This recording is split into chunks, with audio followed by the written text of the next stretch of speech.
Ndabaramukije mwese shuti banywanyi bacu mukunda kandi mugakurikira amakuru n'ibiganiro tubandanya gushikiriza kuri ino mbonesha kure yanyu mukunda cyane muri Rudende Isange TV, mbonesha kure ibashikiriza amakuru n'ibiganiro biba bikeso kandi biba byakora amatohoza mu bisata bitandukanye, haba muri politiki, mu nkino, mu ndero, mwiperereza, bwateka kazi na muntu mu makunguye kuri ndetse n'andi makuru yose abari karavugwa ijya nino.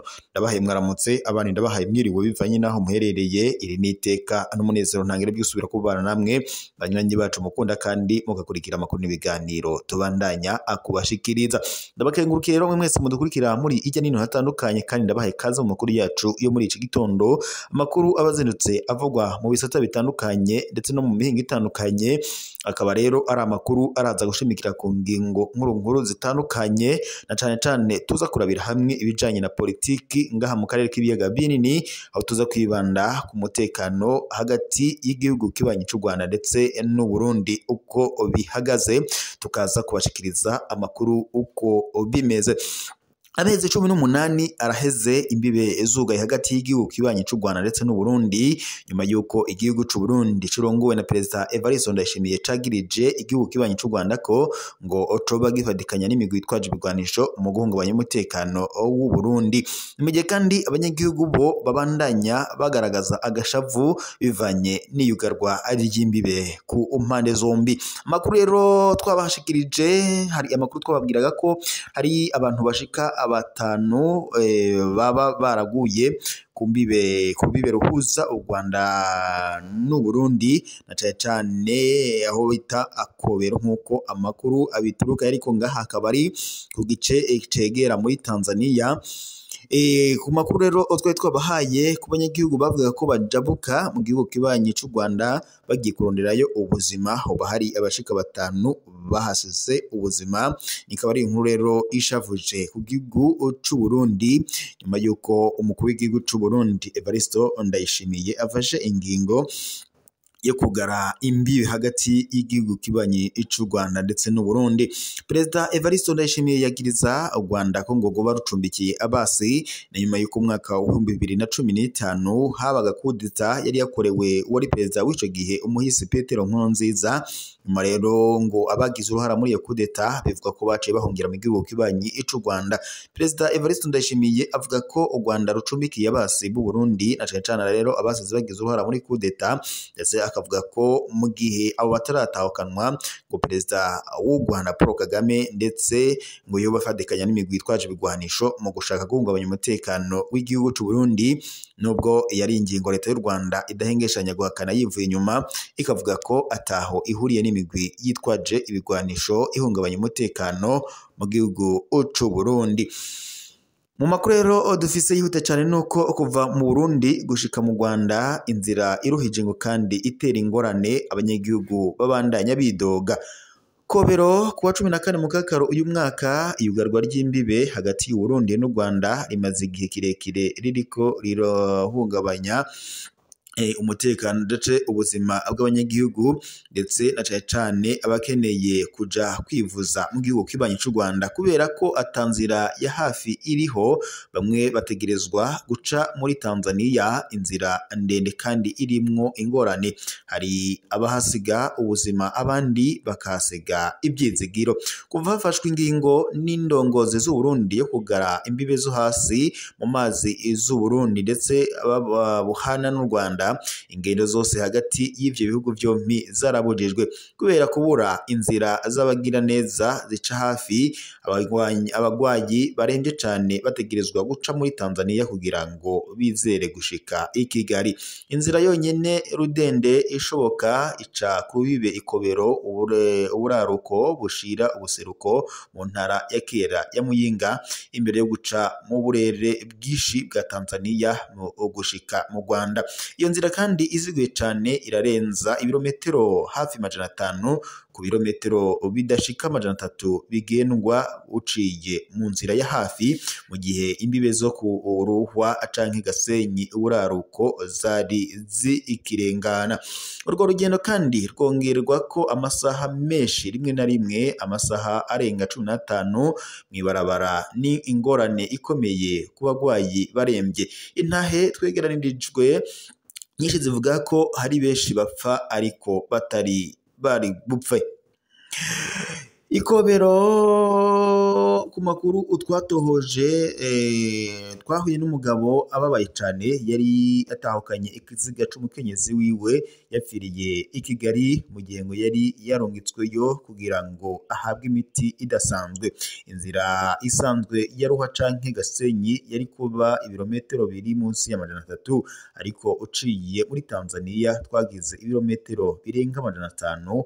Umukenyezi wanje yari kurokoka iyo duca hafi, niko yavuze ijwi rijugumira. Aranegura cyane kandi imizunguruko y'abajejwe intwaro n'ibyo guca mu biro byamuruhishije kugira ngo yinjize ikiziga c'umukenyezi wiwe mu Burundi. Hagati y'impusha nyinshi, impapuro zisabwa kuri buri rubibe no guteba kuziterako umukono, umusaraba ntiwahereranye n'urwo rupfu. Geretse abapfa, iyugarwa kandi ry'imbibe yaratumye ibiciro byo kwiyunguruza biduga cane. Imbere y'iyo ngorane, itike y'imodokari yo kuva i Bujumbura, umugwa mukuru w'ubutunzi w'u Burundi, gushika i Kigali, umugwa mukuru wa politiki y'u Rwanda, yagurwa hafi amafaranga 60,000 y'amarundi. Ariko ubu abiyunguruza bagira urwo rugendo baciye muri Tanzania barariha hafi gushika ku 250 cane bagiye mu mamodokari yo mu bwoko bwa Vogisi akoresha cane mu kunguruza imiryango. Iryo duga ry'ibiciro rituma kandi urwo rugendo rugorana cane ku gice kinini c'abanyagihugu, na cane abaja kwivuza canke gukoresha ibipimo vy'amagara yabo. Ku ndege naho si ibose bashobora kuyiriha ngaha mu Burundi. Mu burere bwo ku rubibe nko mu Kirundo, Gashavu ni kose, abanyagihugu baho baridogera ico babona ko ari inyifato y'abategetsi batitaho imiruho y'abanyagihugu. Twiyumva ko twatawe n'abanyepolitike nk'aho ubuzima bwacu wamengo ntibugira agaciro, niko bivugwa n'umwe mu banyagihugu bo muri Kirundo. Dusaba ko inyungu za politike zitoshirwa imbere kurusha ingorane z'abanyagihugu. Abatari bake barasaba ko imbibe zo kugururwa vuba cane ku mvo z'amagara y'abantu. Imishamirano hagati y'u Burundi n'u Rwanda si yejo gusa, kuko kuva mu mwaka wa 2015 inyuma yo kugerageza gutembagaza ubutegetsi bw'umuhisi umukuru w'igihugu Petero Nkurunziza, Gitega yagirije Kigali ko yashigikiye abari muri ico gikorwa cyo gutembagaza ubutegetsi bwa Perezida Nkurunziza, ndetse no guha indaro imigwi yitwaje ibigwanisho y'abagwanya ubutegetsi. Mu gusubiza mu nkoko, Uburundi bwari bwamaze umwanya bwugaye urubibe imbibe yo imbere yo gusubira kunga ubuti, ariko harimwo ubwoba muri 2022, ariko vyamaze umwanya muto cane. Muri 2024 imbibe zarasubiriye zirugarwa Gitega, atamvo ziboneka zitanzwe. Kuva ico gihe imigenderanire yagumye igoyagoya. Ubuheruka umukuru w'igihugu c'u Burundi Evariste Ndayishimiye yaragirije ku mugaragaro umukuru w'igihugu kibanyi c'u Rwanda mugenzi we w'u Rwanda Paul Kagame kuba ari we ahungabanya umutekano w'akarere. Yemeje ko u Rwanda rwariko ngo rurategura ibitero ku Burundi, bituma ndetse haba ukwikekana hamwe no gushamirana, nubwo iyi ari ingingo leta y'u Rwanda idahengeshanya guhakana yivuye inyuma.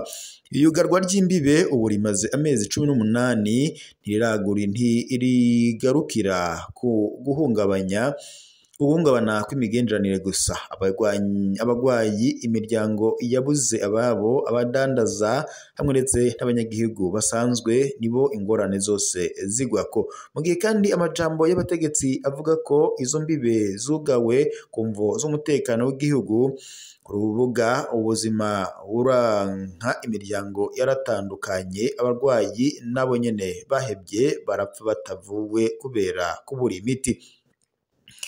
Amatati hagati y'Uburundi n'u Rwanda ariko arakora ku buzima bw'abantu. Ku bwa benshi iyugururwa ry'imipaka ntikikiri ubushake bwa politike, ahubwo ngo bwakabaye ari ikintu cihuta kugira ngo ubuzima bukire. Inyuma ya buri rugendo ruteba ngo buri murwayi aremvye, buri sandugu y'abapfuye bijabuka kobero.